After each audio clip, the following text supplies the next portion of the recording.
श्री स्वामी समर्थ स्वामी यशोवर चॅनलमध्ये तुम्हा सर्वांचे स्वागत आहे. स्वामी तुमच्या सर्व चांगल्या इच्छा पूर्ण करून ही स्वामींची प्रार्थना. श्री स्वामी समर्थ. तर आपण बघतो की आपल्या प्रत्येकाच्याच प्रत्येकाच्याच आयुष्यात काही ना काहीतरी अडचणी असतात. प्रत्येकाच्या जीवनात काही ना काहीतरी अडचणी ह्या येत राहतात. आणि कसं होतं ना, ज्यावेळेस अडचणी येतात त्यावेळेसच आपण काय करतो की देवाचा धावा घेतो की जप व्रत करायला आपण सुरुवात करत असतो. पण कसं असतं ना, ज्यावेळेस आपण जप अडचणी म्हणजे काय की एखादं आर्थिक संकट आलं किंवा घरात वादविवाद व्हायला लागले, कशामुळे भांडणं होतं, प्रत्येकाच्या वेगवेगळ्या अडचणीचं स्वरूप असते.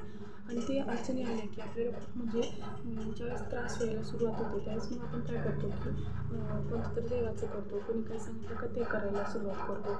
आणि मग तेच करायला सुरुवात केली की थोडा दिवस आपल्याला फरक नाही पडला की आपण म्हणतो अरे मी आज देवाचं एवढं केलं तरीसुद्धा मला काही फरक पडला नाही, किंवा असं आपल्यामध्ये निगेटिव्हिटी आणतो. पण इथेच मेन म्हणजे माणूस चुकतो. ज्यावेळेस आपण विचार करतो ना, कसं असतं ना, आपल्या याच्यामध्ये ना वर्षानुवर्ष साठलेली नकारात्मक ऊर्जा जी असते, ती नकारात्मक निगेटिव्हिटी जी असते ती खूप असं आपल्या आयुष्यात खूप ठाम मानून बसलेली असते. आणि ती कमी होण्यासाठी आपल्याला जप तप व्रत म्हणा, स्वामींची सेवा, आपण वेगवेगळे जे पारायण करतो, जे स्वामी केंद्रामध्ये आपल्याला जे सांगतात आपण ती पारायण करतो, उपाय करतो. त्याने काय होतं ना, त्या शक्ती जी आहे, निगेटिव्हिटी जी आहे, जी नकारात्मक शक्ती ज्या आहेत ते काय होतात कमी व्हायला लागतात.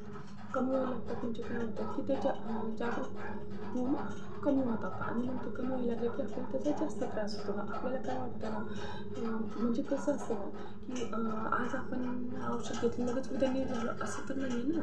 पण तसंच आपल्याला थोडा टाईम लागणार सगळं कमी होण्यासाठी. पण हे चुकीचं आहे की आपण ज्यावेळेस पण हे करतो की नाही बाबा मला तर काहीच फरक पडला नाही, हे मी करू आणि तिथेच लगेच निम्म्यातून सोडून द्यायचं, तसं कधीही करायचं नाही. कोणतीही सेवा असू दे, काही असू दे, श्रद्धेपूर्वक भावनेपूर्वक करा, तुम्हाला नक्की त्याचा गुण येत असतो. त्याच्यामुळे कधीही कोणतीही सेवा हाती घेतल्यानंतर ती पूर्णच करायची, ती सेवा पूर्णच करायची. आणि कसं असतं ना, अध्यात्माचा मार्ग जो असतो ना हा काटेरी असतो. हा अध्यात्माचा मार्ग काटेरी जरी असला तरी त्याचा रस्ता हा फुलांचा असतो. त्यामुळे कधी पण अध्यात्माच्या मार्गावर चालायचे. आणि जी पण आपण सेवा करतो, काय करतो, ती मनोभावे मनपूर्वक करायची. तुम्हाला याचा गुण नक्की येईल. तुम्हाला ही माहिती आवडली असेल तर चॅनलला सबस्क्राईब करा. श्री स्वामी समर्थ.